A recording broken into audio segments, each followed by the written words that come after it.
ನಮಸ್ಕಾರ ಆತ್ಮೀಯ ವೀಕ್ಷಕರೇ. ಇವತ್ತಿನ ರೀಡಿಂಗಿಗೆ ನಿಮ್ಮೆಲ್ಲರಿಗೂ ಕೂಡ ಸ್ವಾಗತ. ಇವತ್ತಿನ ರೀಡಿಂಗ್ ನಿಮ್ಮಿಂದ ದೂರ ಆಗಿರುವಂತಹ ಆ ವ್ಯಕ್ತಿ ಈಗ ಯಾವ ಪರಿಸ್ಥಿತಿಯಲ್ಲಿದ್ದಾರೆ ಅನ್ನೋದನ್ನ ತಿಳ್ಕೊಳ್ಳೋಣ. ಇದೊಂದು ಜನರಲ್ ರೀಡಿಂಗ್ ಆಗಿರುತ್ತೆ. ನಿಮಗೆ ರೆಸೊನೇಟ್ ಆದರೆ ಮಾತ್ರ ಈ ಒಂದು ರೀಡಿಂಗ್ನ ನೋಡೋದಕ್ಕೆ ಮುಂದುವರಿಸಿ. ಇಲ್ಲ ಅಂತ ಹೇಳಿದ್ರೆ ನೀವು ಪರ್ಸನಲ್ ರೀಡಿಂಗ್ನ ಬುಕ್ ಮಾಡ್ಕೊಳ್ಬಹುದು. ಸ್ಕ್ರೀನ್ ಮೇಲೆ ಕಾಣ್ತಿರುವಂತಹ ನಂಬರಿಗೆ ವಾಟ್ಸಪ್ ಮಾಡಿ ನಿಮ್ಮ ರೀಡಿಂಗ್ನ ಬುಕ್ ಮಾಡ್ಕೊಳ್ಳಿ. ಹಾಗೆ ಪ್ರತಿಯೊಂದು ಫೈಲಿಗೂ ಕೂಡ ಕಮೆಂಟ್ ಲೈನ್ ಅಂತ ಇರುತ್ತೆ. ಮೊದಲನೇ ಫೈಲ್ನ ಯಾರು ಚೂಸ್ ಮಾಡ್ಕೊಳ್ತೀರಾ, ನೀವು ನ್ಯೂ ಬಿಗಿನಿಂಗ್ ಅಂತ ಹೇಳ್ಬಿಟ್ಟು ರೆಡ್ ಹಾರ್ಟ್ ಮಾರ್ಕನ್ನು ಹಾಕಬೇಕು. ಚೂಸ್ ಮಾಡ್ಕೊಂಡಿದ್ರೆ ಮಾತ್ರ. ಮೊದಲನೇ ಕಾರ್ಡ್ನ ನೀವು ಚೂಸ್ ಮಾಡಿಕೊಂಡ್ರೆ ನ್ಯೂ ಬಿಗಿನಿಂಗ್ ಅಂತ ಕಮೆಂಟ್ ಮಾಡ್ತೀರಾ. ಎರಡನೇ ಫೈಲ್ನ ನೀವು ಚೂಸ್ ಮಾಡಿಕೊಂಡ್ರೆ ಹೀಲಿಂಗ್ ಸೋಲ್ ಅಂತ ಹೇಳ್ಬಿಟ್ಟು ಕಮೆಂಟ್ ಮಾಡ್ತೀರಾ. ಮೂರನೇ ಫೈಲ್ನ ಚೂಸ್ ಮಾಡ್ಕೊಂಡಿದ್ರೆ ಡೆಸ್ಟಿನಿ ಅಂತ ಹೇಳ್ಬಿಟ್ಟು ಎಲ್ಲ ಕಮೆಂಟಿಗೂ ಅಷ್ಟೇ ರೆಡ್ ಹಾರ್ಟ್ ಮಾರ್ಕ್ ಹಾಕ್ಬಿಟ್ಟು ಎನರ್ಜಿನ ರಿಸೀವ್ ಮಾಡ್ಕೊಳ್ಳಿ. ಸರಿನಾ? ಸಿಕ್ಕಿರುವಂತಹ ಎನರ್ಜಿನ ಸುಮ್ಮನೆ ಅದನ್ನು ನಿರ್ಲಕ್ಷ್ಯ ಮಾಡಿ ರಿಸೀವ್ ಮಾಡ್ಕೊಳ್ದೇನೆ ಹಾಗೇನೆ ಹೋಗ್ಬಿಡಿ. ನಿಮಗೆ ಕನೆಕ್ಟ್ ಆಗಿದೆ, ನಿಮಗೆ ರೆಸೊನೇಟ್ ಆಗಿದೆ ಅಂತ ಹೇಳಿದ್ರೆ ಖಂಡಿತ ನೀವು ಕಮೆಂಟ್ ಮಾಡಿ ಎನರ್ಜಿನ ರಿಸೀವ್ ಮಾಡಿಕೊಂಡು ಆಮೇಲೆ ನಿಮ್ಮ ಕೆಲಸಕ್ಕೆ ನೀವು ಹೋಗ್ಬೋದು. ಸರಿನಾ? ಹಾಗೆಯೇ ರೀಡಿಂಗ್ನ ಸ್ಟಾರ್ಟ್ ಮಾಡೋಣ. ರೀಡಿಂಗ್ ಸ್ಟಾರ್ಟ್ ಮಾಡೋದಕ್ಕೂ ಮುಂಚೆ ಇಲ್ಲಿ 3 ಫೈಲ್ಗಳಿದೆ ಅಲ್ವಾ? ನಿಮಗೆ ಯಾವ ಒಂದು ಕಾರ್ಡ್ ತುಂಬ ಅಟ್ರಾಕ್ಟ್ ಆಗ್ತಿದೆ, ಈ ಕಾರ್ಡಲ್ಲಿ ನನಗೆ ಸರಿಯಾಗಿರುವಂಥ ಮೆಸೇಜ್ ಇದೆ ಅಂತ ನಿಮಗೆ ಅನ್ನಿಸ್ತಾ ಇದೆ, ಅದನ್ನು ಮಾತ್ರ ಚೂಸ್ ಮಾಡ್ಕೊಳ್ಳಿ. 3 ಕೂಡ ನೀವು ಆಯ್ಕೆ ಮಾಡಿಕೊಂಡ್ರೆ ನಿಮಗೆ ಕನ್ಫ್ಯೂಷನ್ ಆಗುತ್ತೆ, ನೆನಪಿರಲಿ. ಯಾಕಂದರೆ ಒಂದು ಕಾರ್ಡ್ಗಿಂತ ಇನ್ನೊಂದು ಕಾರ್ಡಿಗೆ ಎನರ್ಜಿ ತುಂಬಾ ಬದಲಾವಣೆಗಳಿರುತ್ತೆ. ಹಾಗಾಗಿ ನಿಮ್ಮ ಮನಸ್ಸಿಗೆ ಯಾವ್ದು ತುಂಬ ಹತ್ತಿರ ಅಂತ ಅನ್ನಿಸ್ತಾ ಇದೆ ಆ ಕಾರ್ಡನ್ನು ಚೂಸ್ ಮಾಡ್ಕೊಳ್ಳಿ. ಹಾಗೆಯೇ ಇನ್ನೊಂದು ವಿಷಯ, ಇದೇ ತಿಂಗಳು 23, 24ನೇ ತಾರೀಕು 7 ಚಕ್ರ ಧ್ಯಾನ ಹಾಗೆ ಹೀಲಿಂಗ್ ಸಾಧನೆ ಈ ಒಂದು ಕ್ಲಾಸ್ ನಡೀತಾ ಇದೆ. ಯಾರೆಲ್ಲ ಜಾಯಿನ್ ಆಗಬೇಕಂತ ಇದ್ದೀರಾ ಆದಷ್ಟು ಬೇಗ ಜಾಯಿನ್ ಆಗಿ. ಇನ್ನೊಂದು ವಾರದಲ್ಲಿ ಬುಕ್ಕಿಂಗ್ ಎಲ್ಲ ಕ್ಲೋಸ್ ಆಗುತ್ತೆ. ಸೊ ಹಾಗಾಗಿ ಯಾರು ಇಂಟ್ರೆಸ್ಟೆಡ್ ಇದ್ದೀರಾ, ನಿಮ್ಮ ಲೈಫಲ್ಲಿರುವಂತಹ ಅಡೆತಡೆಗಳನ್ನ ನಾನು ರಿಮೂವ್ ಮಾಡಬೇಕು, ನನ್ನ ಜೀವನವನ್ನು ನಾನು ಹೊಸದಾಗಿ ಬದಲಾಯಿಸ್ಕೊಳ್ಳೇಬೇಕು, ಪಾಸಿಟಿವ್ ಆಗಿ ನನ್ನ ಜೀವನವನ್ನು ನಾನು ಬದಲಾಯಿಸ್ಕೊಳ್ಬೇಕಂತ ತೀರ್ಮಾನ ಯಾರು ತೊಗೊಂಡಿದ್ದೀರಾ, ನೀವು ಖಂಡಿತವಾಗಿ ಈ ಒಂದು ಕ್ಲಾಸಿಗೆ ನೀವು ಜಾಯಿನ್ ಆಗಬಹುದು. ಸರಿನಾ? Thank you. ರೀಡಿಂಗ್ ಸ್ಟಾರ್ಟ್ ಮಾಡೋಣ. ನೀವು ಕಾರ್ಡ್ಗಳನ್ನು ಚೂಸ್ ಮಾಡ್ಕೊಂಡಿದ್ದೀರಾ ಅಂತ ಹೇಳಿ ಭಾವಿಸ್ತೀನಿ. ಮೊದಲನೇ card blue colour, new beginning. ಯಾರು ಆಯ್ಕೆ ಮಾಡ್ಕೊಂಡಿದ್ದೀರಾ, ಇಲ್ಲಿ ನಿಮ್ಮ ಪರ್ಸನ್ ಎನರ್ಜಿಗೆ ಕನೆಕ್ಟ್ ಮಾಡಿದಾಗ ಮೊದಲನೇದಾಗಿ ಬರ್ತಿರುವಂಥದ್ದು, ಈ ವ್ಯಕ್ತಿ ಕರೆಂಟ್ ತಮ್ಮ ಒಂದು ಜೀವನದಲ್ಲಿ ಒಂದು ದೊಡ್ಡ ಬದಲಾವಣೆಯನ್ನು ಎದುರಿಸ್ತಾ ಇರುವಂತಹ ಎನರ್ಜಿಯಲ್ಲಿ ಬರ್ತಿದೆ.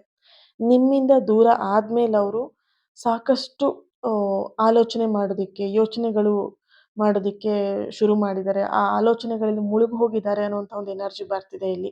ಓಕೆನಾ?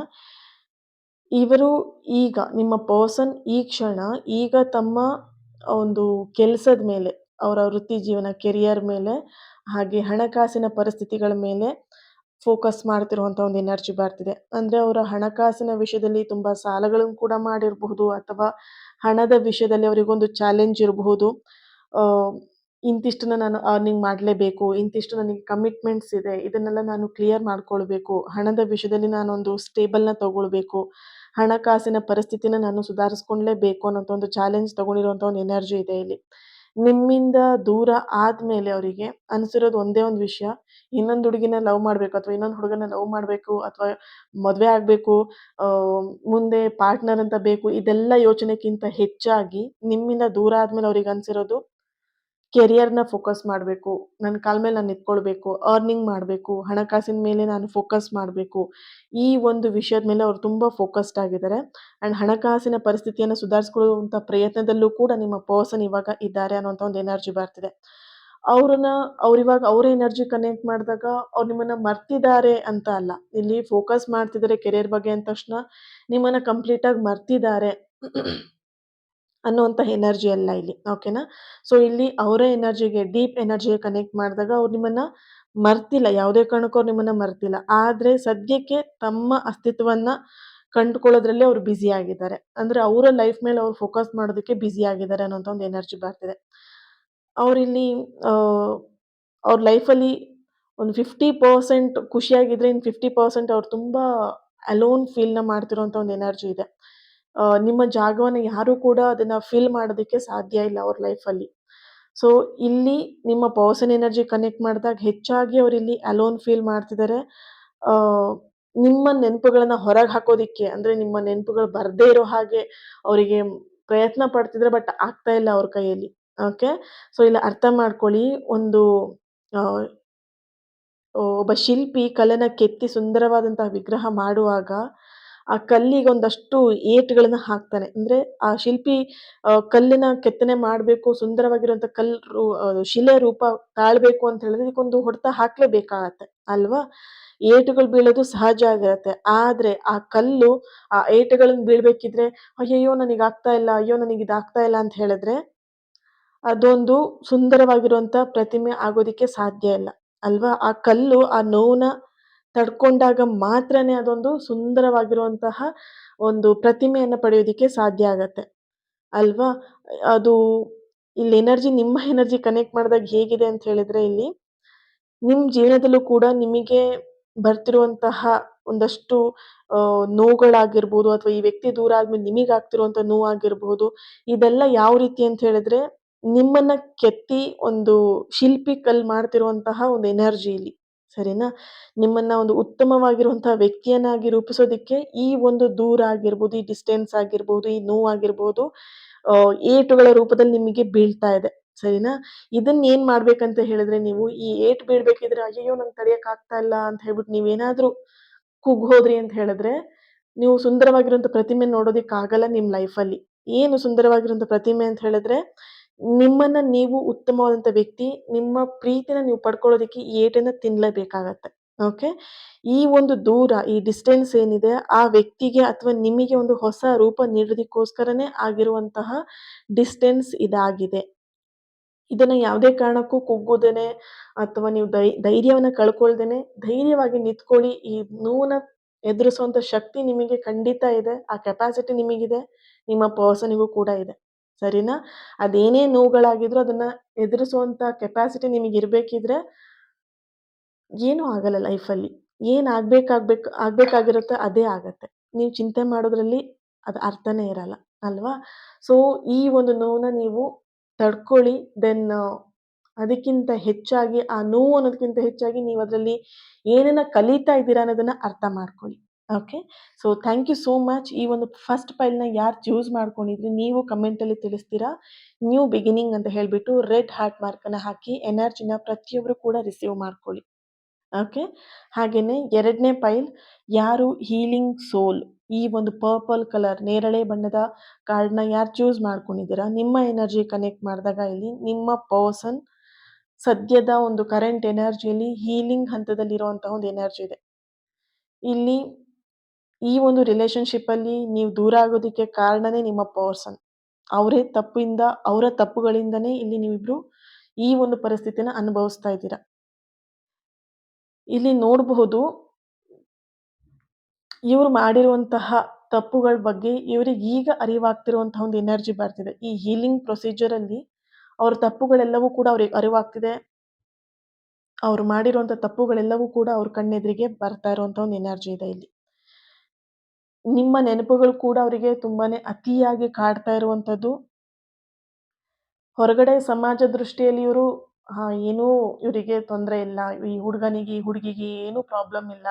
ಲೈಫಲ್ಲಿ ತುಂಬಾ ಎಲ್ಲ ಸೆಟಲ್ಡ್ ಆಗಿದ್ದಾರೆ, ಖುಷಿಯಾಗಿದ್ದಾರೆ ಫೈನಾನ್ಷಿಯಲಿ ಆ್ಯಂಡ್ ಹೆಲ್ತಲ್ಲಾಗಿರ್ಬಹುದು ಅಥವಾ ರಿಲೇಶನ್‌ಶಿಪ್ಪಲ್ಲಾಗಿರ್ಬಹುದು. ಈ ವ್ಯಕ್ತಿಗೆ, ಈ ಹುಡುಗಿಗೆ ಏನೂ ಕಷ್ಟ ಇಲ್ಲ.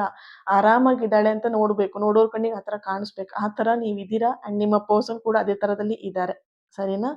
ಇಲ್ಲಿ ನೋಡಬಹುದು ಅವ್ರ ಖುಷಿಯಾಗಿದ್ದಾರೆ ಅಂತ ಹೇಳ್ಬಿಟ್ಟು ಸಮಾಜ ದೃಷ್ಟಿಯಲ್ಲಿ ಏನ್ ಸಮಾಜ ನೋಡ್ಬೇಕು, ಖುಷಿಯಾಗಿದ್ದಾರೆ ಅಂತ ಅನ್ಕೊಳ್ಬೇಕಂತ ಏನ್ ತೋರಿಸ್ಕೊಳ್ತಾ ಇದ್ದಾರೆ. ಬಟ್ ಅವ್ರ ಮನಸ್ಸೊಳಗಡೆ ಒಂದಷ್ಟು ನೋವನ್ನ ತಿಂತಾ ಇರುವಂತ ಒಂದು ಎನರ್ಜಿ ಇಲ್ಲಿ ಬರ್ತಾ ಇದೆ. ನೋವುನು ಕೂಡ ಹೊರಗಡೆ ತೋರಿಸ್ಕೊಳ್ತಾ ಇಲ್ಲ. ಲೈಫಲ್ಲಿ ಇಷ್ಟು ಪ್ರಾಬ್ಲಮ್ ಇದೆ, ಎಷ್ಟು ನಾನು ನೋವು ತಗೊಂಡಿದ್ದೀನಿ ಅನ್ನೋದನ್ನ ಹೊರಗಡೆ ಸಮಾಜದಲ್ಲಾಗಿರ್ಬೋದು, ಬೇರೆಯವ್ರ ಎದುರಿಗಾಗಿರ್ಬೋದು ತೋರ್ಸೋದಿಕ್ಕೆ ಅವ್ರು ಇಲ್ಲಿ ರೆಡಿ ಇಲ್ಲ. ಓಕೆ. ಇಲ್ಲಿ ನೋಡಬಹುದು ಅವ್ರ ಮನಸ್ಸೊಳಗಡೆನೆ ಒಂದ್ ರೀತಿಯ ಪಶ್ಚಾತ್ತಾಪವನ್ನ ರಿಗ್ರೆಟ್ ಫೀಲ್ ಮಾಡ್ತಾ ಇದ್ದಾರೆ. ದಿನದಿಂದ ದಿನಕ್ಕೆ ಆ ರಿಗ್ರೆಟ್ ಫೀಲ್ ಹೆಚ್ಚಾಗ್ತಾ ಇದೆ. ಆ್ಯಂಡ್ ಇಲ್ಲಿ ಇವ್ರು ನಿಮ್ಮ ಪರ್ಸನ್ ಎನರ್ಜಿ ಕನೆಕ್ಟ್ ಮಾಡಿದಾಗ ನಿಮ್ ಜೊತೆಗೆ ಮಾತಾಡೋದಿಕ್ಕೆ ಅಥವಾ ಕನಿಷ್ಠ ಪಕ್ಷ ಒಂದು ಸೋಷಿಯಲ್ ಮೀಡಿಯಾದಲ್ಲಾದ್ರೂ ಒಂದು ನಿಮ್ಮ ಪ್ರೊಫೈಲ್ ನೋಡೋದಕ್ಕಾದ್ರೂ ಸಿಗತ್ತಾ ಅನ್ನುವಂತಹ ಒಂದು ಚಾನ್ಸಿಗೋಸ್ಕರ ಇಲ್ಲಿ ವೇಟ್ ಮಾಡ್ತಿರುವಂತ ಒಂದು ಎನರ್ಜಿ ಬರ್ತಿದೆ. ಆದ್ರೆ ಅವರಿಗೆ ಇಷ್ಟೆಲ್ಲ ಗಿಲ್ಟಿ ಫೀಲ್ ಮಾಡ್ತಿದ್ರು, ರಿಗ್ರೆಟ್ ಫೀಲ್ ಮಾಡ್ತಾ ಇದ್ರು. ಅವ್ರಿಗೆ ಈಗೋ ಮಾತ್ರ ಕಡಿಮೆ ಆಗಿಲ್ಲ. ಸರಿನಾ? ಆದ್ರೆ ಆ ಈಗೋಯಿಂದನೇ ಅವ್ರಿಲ್ಲಿ ಇನ್ನೊಂದಷ್ಟು ಏನ್ ಹೇಳ್ಬೋದು, ಆ ನೋವು ಇನ್ನೊಂದಷ್ಟು ಜಾಸ್ತಿ ಆಗೋದಕ್ಕೆ ಇವ್ರ ಈಗೋನೇ ಕಾರಣ ಇಲ್ಲಿ. ಓಕೆ. ಇಲ್ಲಿ ಆಹ್, ಕೆಲವೊಂದಷ್ಟು ಪರಿಸ್ಥಿತಿಗಳು ಕೂಡ ಅವರನ್ನ ತಡೆ ಹಿಡಿತಾ ಇರುವಂತ ಒಂದು ಎನರ್ಜಿ ಕೂಡ ಬರ್ತಾ ಇದೆ ಇಲ್ಲಿ. ಹ್ಮ್. ಆಹ್, ಒಂದು ಹಳೆಯ ಕೊಳಕು ಬಟ್ಟೆನ ತೊಳೆದಾಗ ಮಾತ್ರ ಅದು ಹೊಸದಾಗಿ ಚೆನ್ನಾಗಿ ಫಳಫಳ ಅಂತ ಹೊಳೆಯೋದಕ್ಕೆ ಸಾಧ್ಯ ಆಗತ್ತೆ. ಅಲ್ವಾ? ಹಾಗೆ ಇಲ್ಲಿ ನಿಮ್ಮ ಸಂಬಂಧನೂ ಕೂಡ ಕೆಲವು ಬಾರಿ ಏನಂತ ಹೇಳಿದ್ರೆ, ಈ ಮನಸ್ತಾಪ ಅನ್ನುವಂತಹ ಈ ಒಂದು ವಿಷಯ ಏನಿದೆ, ಈ ಮನಸ್ತಾಪ ಅನ್ನುವಂಥದ್ದೇ ನಿಮ್ಗೆ ಸೋಪು. ಓಕೆನಾ? ನಿಮ್ಮ ನಡುವೆ ಇರುವಂತಹ ಅಹಂಕಾರದ ಕೊಳೆಯನ್ನ ತೊಳೆದು ಹಾಕೋದಿಕ್ಕೆ ಈ ಮನಸ್ತಾಪ ಅನ್ನುವಂಥದ್ದೇ ಸೋಪು ಬೇಕಾಗತ್ತೆ. ಓಕೆ. ಇಲ್ಲಿ ನಿಮ್ಮ ರಿಲೇಶನ್‌ಶಿಪ್ ಅಲ್ಲಿ ಏನು ಈ ಒಂದು ಪ್ರಾಬ್ಲಮ್ ನಡೀತಿದೆ, ಈ ಅಹಂಕಾರ ಅನ್ನುವಂಥದ್ದು ಏನ್ ನಡೀತಾ ಇದೆ, ಈ ಕೊಳೆ ಅನ್ನುವಂಥದ್ದು ಏನಿದೆ, ಈ ಮನಸ್ತಾಪದಿಂದನೇ ಕ್ಲಿಯರ್ ಆಗ್ಬೇಕು. ಓಕೆ. ಸ್ವಲ್ಪ ಸಮಯ ಬೇಕಾಗಬಹುದು ನೀವಿಬ್ರು ಮತ್ತೆ ಸರಿಯಾಗೋದಿಕ್ಕೆ. ಆದ್ರೆ ಆ ಶುದ್ಧೀಕರಣ ಮುಗಿದ ಮೇಲೆ ನಿಮ್ಮಿಬ್ಬರದು ಒಂದು ಬಾಂಧವ್ಯ ಏನಿದೆ, ಅದು ಮತ್ತಷ್ಟು ಗಟ್ಟಿಯಾಗತ್ತೆ. ತಾಳ್ಮೆಯಿಂದ ನೀವು ಕೂಡ ಕಾಯೋದು ಒಂದು ಜಾಣತನ ಆಗಿರತ್ತೆ. ಈ ತರ ನೀವು ವೆಯ್ಟ್ ಮಾಡ್ತಾ ಇದ್ದೀರಾ ಅಂತ ಹೇಳಿದ್ರೆ, ಈ ಒಂದು ಕಾಯುವಿಕೆಗೆ ಒಂದು ಬೆಲೆ, ಒಂದು ಫಲ ಅನ್ನುವಂಥದ್ದು ನಿಮಗೆ ಖಂಡಿತ ಸಿಗತ್ತೆ. ನೀವು ಈ ಕಾಯುವಿಕೆಯಲ್ಲಿ ಹೇಗೆ ರಿಯಾಕ್ಟ್ ಮಾಡ್ತೀರಾ ಆ್ಯಂಡ್ ಹೇಗೆ ಸ್ಪಂದಿಸ್ತೀರಾ ಅನ್ನೋದು ತುಂಬಾ ಮುಖ್ಯ ಆಗಿರುತ್ತೆ. ಸರಿನಾ? Thank you so much. ಈ ಒಂದು ಯಾರು 2ನೇ ಫೈಲ್‌ನ ಚೂಸ್ ಮಾಡ್ಕೊಂಡಿದ್ರಿ, ಹೀಲಿಂಗ್ ಸೋಲ್ ಅಂತ ಹೇಳ್ಬಿಟ್ಟು ರೆಡ್ ಹಾರ್ಟ್ ಮಾರ್ಕ್ ಹಾಕಿ ಎನರ್ಜಿನ ರಿಸೀವ್ ಮಾಡ್ಕೊಳ್ಳಿ. ಕಮೆಂಟ್ ಮಾಡಿ ಯಾರು ಕೂಡ ಮಿಸ್ ಮಾಡಬೇಡಿ. ಓಕೆ. ಸೊ ಅದರಲ್ಲೇ ಇರೋದು ನಿಮ್ಮ ಪವರ್. ಓಕೆ.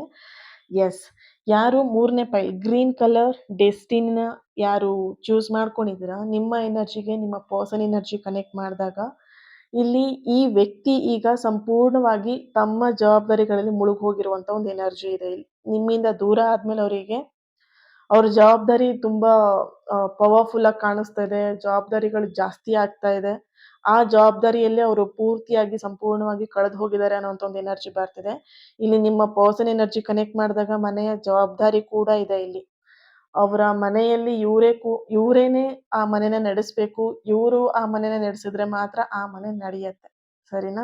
ಸೊ ಜವಾಬ್ದಾರಿ ಪೂರ್ತಿ ಇವರ ಮೇಲಿರುವಂಥದ್ದು.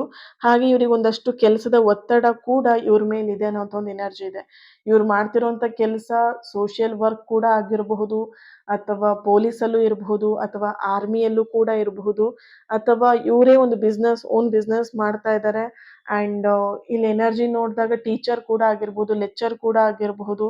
ಆ್ಯಂಡ್ ಕೆಲಸದ ಒತ್ತಡ ಅಂತ ಹೇಳಿದಾಗ ಇವರೇ ಬಿಸ್ನೆಸ್ ಮಾಡ್ತಾ ಇದ್ದಾರೆ. ಅದು ಸ್ವಲ್ಪ ಕ್ರಿಟಿಕಲ್ ಆಗಿರುವಂಥ ಬಿಸ್ನೆಸ್. ಆ ಬಿಸ್ನೆಸ್ಸಲ್ಲೇ ಒಂದಷ್ಟು ಜನ ಇವರಿಗೆ ತುಂಬಾ ಪ್ರಾಬ್ಲಮ್ ಕೂಡ ಮಾಡ್ತಿರ್ಬೋದು. ಅವ್ರ ಜೊತೆಗೆ ಕೊಲೀಗ್ಸ್‌ಗಳಂತ ಏನಿರ್ತಾರೆ, ಅವ್ರ ಜೊತೆಗಾರರು ಏನಿರ್ತಾರೆ, ಅವರೇ ಇವ್ರಿಗೆ ತೊಂದರೆ ಕೊಡ್ತಿರ್ಬೋದು. ಸೊ ಅದನ್ನೂ ಬ್ಯಾಲೆನ್ಸ್ ಮಾಡ್ತಿದ್ದಾರೆ. ಮನೆಯ ವಿಷಯಗಳನ್ನು ಬ್ಯಾಲೆನ್ಸ್ ಮಾಡ್ತಾ ಇದ್ದಾರೆ. ಈ ಕಡೆ ನಿಮ್ಮಿಂದ ದೂರ ಆದ್ಮೇಲೆ ಅವ್ರು ಫುಲ್ ಬ್ಯುಸಿ ಆಗ್ಬಿಟ್ಟಿದ್ದಾರೆ ಅನ್ನೋಂಥ ಒಂದು ಎನರ್ಜಿ ಇಲ್ಲಿ ಬರ್ತಾ ಇದೆ. ಓಕೆ. ಇಲ್ಲಿ ನಿಮ್ಮ ಪರ್ಸನ್ ಎನರ್ಜಿ ಕನೆಕ್ಟ್ ಮಾಡಿದಾಗ ಭಾವನಾತ್ಮಕವಾಗಿ ಅಂದ್ರೆ ಫೀಲಿಂಗ್ಸ್ ಅಲ್ಲಿ ಅವರು ಇನ್ನೊಂದಷ್ಟು ಗಟ್ಟಿಯಾಗೋದಕ್ಕೆ ಪ್ರಯತ್ನ ಪಡ್ತಾ ಇದ್ದಾರೆ. ಯಾಕಂದ್ರೆ ಇಲ್ಲಿ ನಿಮ್ಮ ಪರ್ಸನ್ ಎನರ್ಜಿ ಕನೆಕ್ಟ್ ಮಾಡಿದಾಗ ತುಂಬಾ ಸಾಫ್ಟ್ ನೇಚರ್ ಅವರು. ಅಂದ್ರೆ ಯಾವುದೇ ನೋವನ್ನು ಅವ್ರು ತಡ್ಕೊಳ್ಳೋದಿಕ್ ಆಗಲ್ಲ. ಇಲ್ಲಿ ಫಿಸಿಕಲ್ ನೋವು ಆಗಿರ್ಬೋದು, ಅಥವಾ ಭಾವನಾತ್ಮಕವಾಗಿರುವಂತಹ ನೋವು ಕೂಡ ಆಗಿರ್ಬೋದು. ಎರಡನ್ನೂ ಕೂಡ ನಿಮ್ಮ ಪರ್ಸನ್ ಇಲ್ಲಿ ತಡ್ಕೊಳ್ಳೋದಿಕ್ಕೆ ಸಾಧ್ಯ ಇಲ್ಲ. ಹಾಗಾಗಿ ಅವ್ರೇನ್ ಮಾಡ್ತಿದ್ದಾರೆ, ಆ ವಿಷಯದ ಮೇಲೆ ತುಂಬಾ ವರ್ಕ್ ಮಾಡ್ತಿರುವಂಥದ್ದು, ಹೀಲ್ ಆಗ್ತಿರುವಂತಹ ಒಂದು ಎನರ್ಜಿ ಇಲ್ಲಿ ಬರ್ತಾ ಇದೆ. ಹಾಗೇನೇ ಇಲ್ಲಿ ನಿಮ್ಮ ಮೇಲಿರುವಂತಹ ಪ್ರೀತಿ ಯಾವುದೇ ಕಾರಣಕ್ಕೂ ಇಲ್ಲಿ ಕಡಿಮೆ ಆಗಿಲ್ಲ. ಆದ್ರೆ ಅದನ್ನ ವ್ಯಕ್ತಪಡಿಸುವಂತಹ ಧೈರ್ಯ ಕೂಡ ಅವರಲ್ಲಿ ಇಲ್ಲ. ಅವರು ಮೈಂಡಲ್ಲಿ ಫಿಕ್ಸ್ ಮಾಡ್ಕೊಂಡ್ಬಿಟ್ಟಿದ್ದಾರೆ, ಹಣೆ ಬರದಲ್ಲಿ ಇದ್ರೆ ಮಾತ್ರ ನಾವು ಸಿಗ್ತೀವಿ ಅನ್ನೋಂಥ ಒಂದು ಥಾಟ್‌ನ ಅವ್ರು ಇಲ್ಲಿ ಫಿಕ್ಸ್ ಮಾಡಿರುವಂಥ ಒಂದು ಎನರ್ಜಿ ಇದೆ. ಹಾಗೇನೇ ಇಲ್ಲಿ ಆ ಒಂದು ವಿಷಯದ ಮೇಲೆ ನಂಬಿಕೆ ಇಟ್ಕೊಂಡು ಅವ್ರು ಬದುಕ್ತಿರುವಂತಹ ಒಂದು ಎನರ್ಜಿ ಕೂಡ ಇಲ್ಲಿ ಬರ್ತಾ ಇದೆ. ಆ್ಯಂಡ್ ನಿಮ್ಮ ಪರ್ಸನ್ ಎನರ್ಜಿ ಕನೆಕ್ಟ್ ಮಾಡಿದಾಗ ಇಲ್ಲಿ ಆಧ್ಯಾತ್ಮಿಕತೆಯಲ್ಲಿ ಸ್ಪಿರಿಚುಯಾಲಿಟಿ ಬಗ್ಗೆ ಹೆಚ್ಚು ಒಲವನ್ನು ತೋರಿಸ್ತಾ ಇರುವಂಥ ಒಂದು ಎನರ್ಜಿ ಕೂಡ ಇಲ್ಲಿ ಬರ್ತಾ ಇದೆ. ಓಕೆ. ಇಲ್ಲಿ ಒಂದು ಬೀಜ ಮಣ್ಣೊಳಗಡೆ ಹೂತೋದಾಗ ಅದು ಸತ್ತಿದೆ ಅನ್ನುವಂಥ ಒಂದು ಅರ್ಥ ಬರಲ್ಲ ಅಲ್ವಾ? ಯಾವುದೇ ಆಗಿರ್ಬೋದು, ಯಾವುದೇ ಬೀಜನ ನಾವು ಮಣ್ಣೊಳಗೆ ಹಾಕ್ತೀವಿ ಅಂತ ಹೇಳಿದಾಗ ಅದೊಂದು ಮೊಳಕೆ ಬರೋದಿಕ್ಕೆ ಸಿದ್ಧ ಆಗತ್ತೆ ಅನ್ನೋಂಥ ಅರ್ಥ ಆಗಿರುತ್ತೆ. ಅದು ಸತ್ತೋಗಿದೆ ಅನ್ನೋಂಥ ಅರ್ಥ ಯಾರು ಕೂಡ ಮಾಡಲ್ಲ ಅಲ್ವಾ? ಈಗ ನಾವು ಮಣ್ಣಲ್ಲಿ ಬೀಜ ಹಾಕ್ಬೇಕಿದ್ರೆ ನಾವೊಂದು ಅದರಲ್ಲೊಂದು ಹೋಪ್ ಇಟ್ಕೊಳ್ತೀವಿ. ಇದು ಗಿಡ ಆಗಿ, ಮರ ಆಗಿ ನಮಗೆ ಏನು ಹಣ್ಣು ಕೊಡುತ್ತೆ, ಹೂ ಕೊಡುತ್ತೆ ಅಂತ ಹೇಳಿ ಒಂದು ಉದ್ದೇಶ ಇಟ್ಕೊಂಡು ನಾವು ಆ ಬೀಜನ ಮಣ್ಣೊಳಗಡೆ ಹಾಕ್ತೀವಿ ಅಲ್ವಾ? ಅದೇ ಥರನೇ ಇಲ್ಲಿ ನಿಮ್ಮ ಪ್ರೀತಿ ಏನು ಅಂತ ಹೇಳಿದ್ರೆ ಕತ್ತಲೆ ಅತಿ ಹೆಚ್ಚಾದಾಗ ಸೂರ್ಯೋದಯ ಹತ್ತಿರವಿದೆ ಅನ್ನುವಂಥ ಒಂದು ಅರ್ಥ ಕೂಡ ಆಗಿರುತ್ತೆ. ನಿಮ್ಮ ಜೀವನದಲ್ಲೂ ಅಷ್ಟೇ ಈಗಿನ ಈ ಮೌನ ಅಥವಾ ಈ ಒಂದು ಅಂತರ ಡಿಸ್ಟೆನ್ಸ್ ಏನಿದೆ ಒಂದು ಸುಂದರವಾಗಿರುವಂತಹ ಗಿಡವಾಗಿ ಬೆಳೆಯಲು ಬೇಕಾದಂಥ ಸಿದ್ಧತೆ ಆಗಿರುತ್ತೆ. ಈ ಒಂದು ಪ್ರೊಸೀಜರ್ ಏನಿದೆ ಇದನ್ನ ನಂಬಿಕೆ ಇಡಿ. ಸಮಯಕ್ಕಿಂತ ದೊಡ್ಡದು ಇಲ್ಲಿ ಮದ್ದು ಇನ್ಯಾವುದೂ ಇರೋದಿಲ್ಲ. ಮದ್ದು ಅಂತ ಹೇಳಿದ್ರೆ ಔಷಧಿ ಯಾವುದೂ ಇಲ್ಲ. ಸರಿನಾ? ಸೊ ನೀವೇನು ಮಾಡಬೇಕು, ನಂಬಿಕೆ ಇಟ್ಕೊಂಡು ಆ ಒಂದು ನಂಬಿಕೆಯಲ್ಲಿ ಜೀವನ ಮಾಡೋದು ತುಂಬಾನೇ ಇಂಪಾರ್ಟೆಂಟ್ ಆಗಿರುತ್ತೆ. ಈ ಒಂದು ಥರ್ಡ್ ಪೈಲ್ ಯಾರು ಈ ಗ್ರೀನ್ ಕಲರ್ ಪೈಲ್ನ ಯಾರು ಚೂಸ್ ಮಾಡ್ಕೊಂಡಿದ್ದೀರಾ ನೀವು ಕಮೆಂಟಲ್ಲಿ ತಿಳಿಸ್ತೀರಾ ಡೆಸ್ಟಿನಿ ಅಂತ ಹೇಳ್ಬಿಟ್ಟು ರೆಡ್ ಹಾರ್ಟ್ ಮಾರ್ಕನ್ನು ಹಾಕಿ ಎನರ್ಜಿನ ರಿಸೀವ್ ಮಾಡ್ಕೊಳ್ಳಿ. ಹಾಗೆಯೇ ಈ ಒಂದು ರೀಡಿಂಗ್ ನಿಮಗೆ ರೆಸನೇಟ್ ಆಗಿದೆ ಆ್ಯಂಡ್ ನಿಮಗೆ ಕನೆಕ್ಟ್ ಆಗಿದೆ ಅಂತ ಹೇಳಿ ಭಾವಿಸ್ತೀನಿ. ಹಾಗೆ ಈ ಒಂದು ವಿಡಿಯೋಗೆ ಲೈಕ್ ಮಾಡಿ, ಶೇರ್ ಮಾಡಿ, ಕಮೆಂಟ್ ಮಾಡ್ತೀರಾ. ನಿಮ್ಮ ಫೈಲ್ಗಳು ಯಾವುದು ಕಾರ್ಡ್ನ ಚೂಸ್ ಮಾಡ್ಕೊಂಡಿದ್ರೆ ಅದಕ್ಕೆ ತಕ್ಕಂತೆ ಕಮೆಂಟ್ನ ಮಾಡಿ ಆ್ಯಂಡ್ ಹೀಲಿಂಗ್ ಎನರ್ಜಿನ ರಿಸೀವ್ ಮಾಡ್ಕೊಳ್ತೀರಾ. ಲೈಕ್ ಮಾಡೋದನ್ನ ಮರಿಬೇಡಿ. ಯಾರಿಗೆ ಈ ವಿಡಿಯೋನ ಶೇರ್ ಮಾಡ್ಬೇಕಂತ ಅನ್ಸುತ್ತೆ ಅವ್ರ ಹತ್ರ ಶೇರ್ ಮಾಡ್ಕೊಳ್ಳಿ. ಚಾನಲ್ನ ಸಬ್ಸ್ಕ್ರೈಬ್ ಮಾಡಿಕೊಂಡು ನನ್ನ ಜೊತೆ ಕನೆಕ್ಟ್ ಆಗಿ, ನನ್ನ ಜೊತೆ ಕನೆಕ್ಟ್ ಆದರೆ ಅನ್ಲಿಮಿಟೆಡ್ ಆಗಿರುವಂಥ ಹೀಲಿಂಗ್ ಎನರ್ಜಿ ಆಗಿರಬಹುದು ಅಥವಾ ನಿಮ್ಮ ಪ್ರತಿನಿತ್ಯದ ಪ್ರಾರ್ಥನೆಯಲ್ಲೂ ಕೂಡ ನೀವು ನನ್ನ ಜೊತೆಯಲ್ಲಿ ಇರ್ತೀರಾ. ಓಕೆ. ಹಾಗೆಯೇ ಈ ಮಂತ್ 23, 24ನೇ ತಾರೀಕು ನಡೀತಿರುವಂತಹ 7 ಚಕ್ರ ಧ್ಯಾನ ಸಾಧನೆ ಏನಿದೆ ಈ ಕ್ಲಾಸಿಗೆ ಜಾಯಿನ್ ಆಗೋರು ಆದಷ್ಟು ಬೇಗ ಜಾಯಿನ್ ಆಗಿ. ಬುಕ್ಕಿಂಗ್ ಆದಷ್ಟು ಬೇಗ ಕ್ಲೋಸ್ ಆಗುತ್ತೆ. ಸೊ ಹಾಗಾಗಿ ಇಂಟ್ರೆಸ್ಟ್ ಇರೋರು ಆದಷ್ಟು ಬೇಗ ಜಾಯಿನ್ ಆಗಿ. ಈ ಕ್ಲಾಸಲ್ಲಿ ಏನೆಲ್ಲ ತಿಳ್ಕೊಳ್ತೀರಾ ಅಂತ ಹೇಳಿದ್ರೆ 7 ಚಕ್ರದ ಬಗ್ಗೆ ತಿಳ್ಕೊಳ್ತೀರಾ. ನಿಮ್ಮ ಲೈಫಲ್ಲಿ ಬ್ಲಾಕೇಜಸ್ಗಳು ಎಲ್ಲಿ ಆಗ್ತಿದೆ, ಯಾವ ಚಕ್ರ ಬ್ಲಾಕೇಜ್ ಆಗಿದ್ದಕ್ಕೆ ನಿಮ್ಮ ಲೈಫಲ್ಲಿ ಏನು ಪ್ರಾಬ್ಲಮ್ ಆಗ್ತಾ ಇದೆ, ಅದನ್ನು ಹೇಗೆ ಸರಿಪಡಿಸ್ಕೊಳ್ಬೇಕು ಪ್ರತಿಯೊಂದನ್ನು ಕೂಡ ಡೀಟೇಲ್ ಆಗಿ ಈ ಒಂದು ಕ್ಲಾಸಲ್ಲಿ ತಿಳ್ಕೊಳ್ತೀರಾ. ಮಿಸ್ ಮಾಡ್ದೇ ಈ ಕ್ಲಾಸಿಗೆ ಜಾಯಿನ್ ಆಗಿ. ಯಾಕಂದರೆ ಈ ಕ್ಲಾಸನ್ನು ನಾನು ನೆಕ್ಸ್ಟ್ ಯಾವಾಗ ಕಂಡಕ್ಟ್ ಮಾಡ್ತೀನಿ ಅಂತ ನನಗೆ ಗೊತ್ತಿರಲ್ಲ. ಸೊ ಹಾಗಾಗಿ ಇವಾಗ ನಿಮಗೆ ಈ ಕ್ಲಾಸ್ ಸಿಕ್ಕಿದೆ, ಇದನ್ನು ಮಿಸ್ ಮಾಡ್ಕೊಳ್ದೇ ಜಾಯಿನ್ ಆಗಿ. Thank you so much. ಇನ್ನೊಂದು ರೀಡಿಂಗಲ್ಲಿ ಸಿಗ್ತೀನಿ. ಹಾಗೆಯೇ ಇವತ್ತಿನ ದಿನ ಯಾರೆಲ್ಲ ಬರ್ತ್ಡೇ ಆ್ಯನಿವರ್ಸರಿನ ಸೆಲೆಬ್ರೇಟ್ ಮಾಡ್ಕೊಳ್ತಿದ್ದೀರಾ ನಿಮಗೆಲ್ಲರಿಗೂ ಕೂಡ ಒಳ್ಳೆಯದಾಗಲಿ. ನಿಮ್ಮ ಸಕಾರಾತ್ಮಕವಾಗಿರುವಂತಹ ಎಲ್ಲ ವಿಷಸ್ಗಳು ನೆರವೇರಲಿ ಅಂತ ಹೇಳಿ ಬ್ಲೆಸ್ ಮಾಡ್ತಾ, ಹೀಲ್ ಮಾಡ್ತಾ ಇನ್ನೊಂದು ರೀಡಿಂಗಲ್ಲಿ ಸಿಗ್ತೀನಿ. ಅಲ್ಲಿವರೆಗೆ take care and God bless you all. Lots of love.